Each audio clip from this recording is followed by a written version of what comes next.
Radio city podcast कथा कट्टा RJ Chaitrali सोबत. श्रीमंती ही नात्यात असते, पैशात नसते हे कळायला आजूबाजूला तशी माणसंही हवी असतात. आपण कुणासाठी काहीतरी करतो तेव्हा ते जर निरपेक्ष असेल आणि ज्याच्यासाठी आपण हे केलंय त्याने नकळतपणे त्याची परतफेड केली तर ते सुख दैवी असतं. जसं या पुढच्या कथेत. कथाकट्ट्यावर आता आपण ऐकणार आहोत बूट ही कथा, जी लिहिली आहे कौस्तुभ केळकर यांनी आणि तुम्ही ऐकणार आहात माझ्या म्हणजेच चैत्राली बरोबर. बूट. लग्नघटिका जवळ येत चाललेली, त्याच्या मनाची घालमेल, त्याची एकुलती एक लेक, तिचंच लग्न आज. मोजकी माणसं, साधासा हॉल, त्याला तेवढंच परवडण्यासारखं. एका साध्याशा कंपनीतला तो एक साधासा सुपरवायझर. सुरुवात हेल्पर पासून. इच्छा खूप होती त्याची शिकायची, पण नाही शिकता आलं. अनुभवातून खूप काही शिकता येतं, ते मात्र तो शिकत गेला. कुठल्याही कामाला कधी नाही नाही म्हटलं त्याने. म्हणूनच आता सुपरवायझर आहे. छोटंसं का होईना डोक्यावर स्वतःचं छप्पर आहे. त्याची बायकोही तशीच, त्याला साजेशी, आहे त्यात समाधान मानणारी. सोन्याचे नाही पण समाधानाचेच दागिने मिरवले तिने आयुष्यभर. नवऱ्याच्या कष्टांची जाणीव जपणारी. होईल तेवढं बरकाम तीही करायची. हाताला चव होती, कुठं कुठं स्वयंपाकाला जायची. सरस्वती त्यांची एकुलती एक लेक. खरंच नाव सार्थ करणारी. नाव काढलं पोरीनं. हुशार आणि तेवढीच मेहनती. कुठलंही कोचिंग नाही, अर्थात परवडण्यासारखं नव्हतंच त्यांना ते. सरस्वती स्वतःच्या जीवावर शिकली. BSc ची फी सुद्धा जड गेली त्यांच्या घराला. तो मात्र हमखास डबल शिफ्ट करायचा, आठवड्यातून 3दा तरी. 4-5 दिवस लेकीशी गाठभेट व्हायची नाही. सरू घरी येताना दाराकडे बघायची. दारात बापाचे मळकट बूट बघितले की खुश. पटकन त्याला चहा करून द्यायची. तिचं कॉलेज, तिचा अभ्यास, हे सगळं तो कौतुकाने ऐकायचा. कष्ट सार्थकी लागल्यासारखा शांत झोपायचा, त्याच्या लेकीच्या उज्ज्वल उद्याची स्वप्न रंगवत. तो आडवा झाला की त्याचे बूटही निवांत. सर्जा राजाची जोडीच ती. दिवसभर त्या बुटांना विश्रांती नसायची. घरधनी राबायचा. तो झिजत होता म्हणून त्याच्या बुटांचे तळवेही. झिजण्यातला आनंद उपभोगत होते सगळे. कंपनीनं दिलेले सेफ्टी शूज होते ते. त्याला जीवापाड जपायचे.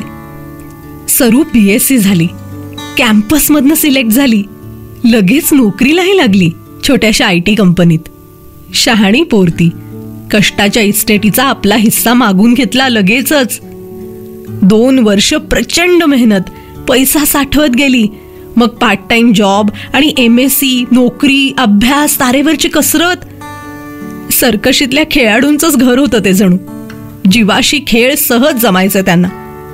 ही 2 वर्ष झटकन संपली. पुन्हा कॅम्पस. आता मात्र चांगली ऑफर. दणकून पॅकेज मिळालं तिला. सगळीकडे आनंदी आनंद. 2 वर्षात त्याच्या बुटांच्या 2 जोड्या झिजून मेल्या. कंपनीतून दरवर्षी नवीन मिळायचे, नाहीतर एकच जोडी त्यांना आयुष्यभर दामटली असती. पुन्हा डबल शिफ्ट, पोरीचं लग्न. जावई दारात चालून आला, सरूच्याच कंपनीतला. रीतसर मागणी सुद्धा घातली, लग्न ठरलं सुद्धा. साधंसच, तरीही हॉल, जेवण, कापड चोपड. किमान 100 माणसं तरी आली होती. लग्नाचा निम्मा खर्च मुलाकडचं करणार होते, तरीही त्याचा हिस्सा बराच होता. सरूनं किती म्हटलं पण नाही, पोरीच्या पैशाला हात लावला नाही त्यानं. जमवलं सगळं स्वतःच. कंपनीच्या निळ्या वर्कशॉप सूटची सवय शरीराला.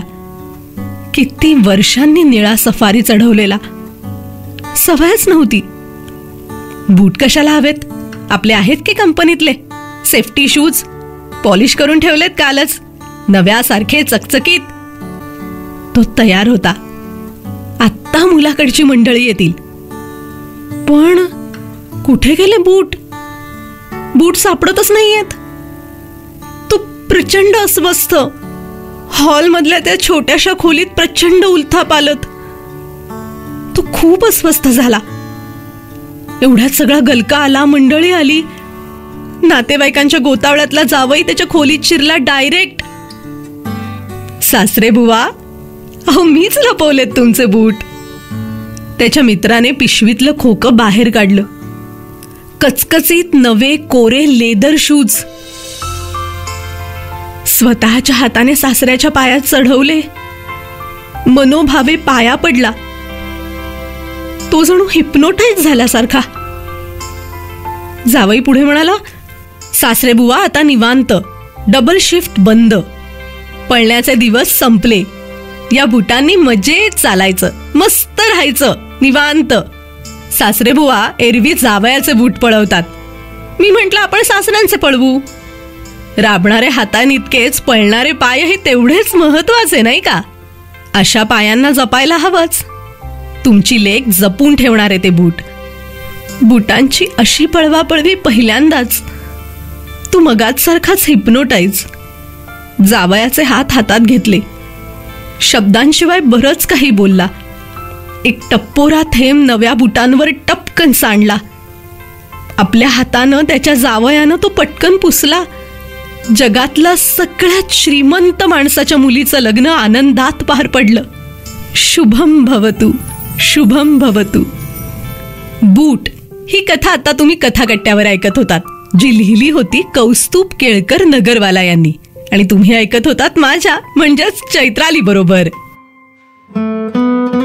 रेडिओ सिटी पॉडकास्ट कथा कट्टा, आरजे चैत्राली सोबत.